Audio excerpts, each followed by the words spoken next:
Be still and know that I am God. Be still and know. The hospital room was silent except for the rhythmic beep of the heart monitor. Claire sat beside her father's bed, gripping his frail hand. His once strong fingers, calloused from years of labor, now rested weakly in hers. The doctors had done all they could. Now it was only a matter of time. Tears welled in Claire's eyes as she whispered, "I can't lose you, Dad." Her voice trembled, filled with a childlike desperation that made her feel small again. Her father, Pastor James, had spent his life preaching faith, hope, and trust in God. But at this moment, Claire felt abandoned. The weight of grief pressed against her chest, making it hard to breathe.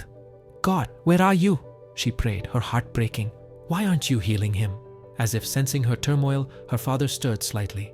His eyes, though dim with age and illness, carried the same warmth they always had. He gently squeezed her hand. "Claire," he whispered, his voice weak but steady. "Be still and know." She knew the verse well.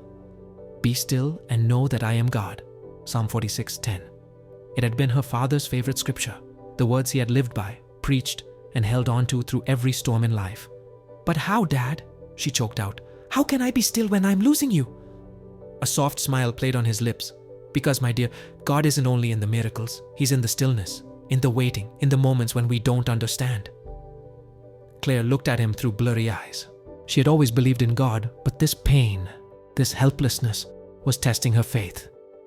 Then, as she sat in the quiet of that hospital room, she felt something shift, not in the circumstances but in her heart. The presence of peace, gentle and deep, settled over her like a warm embrace. It didn't take away the sorrow, but it held her in it.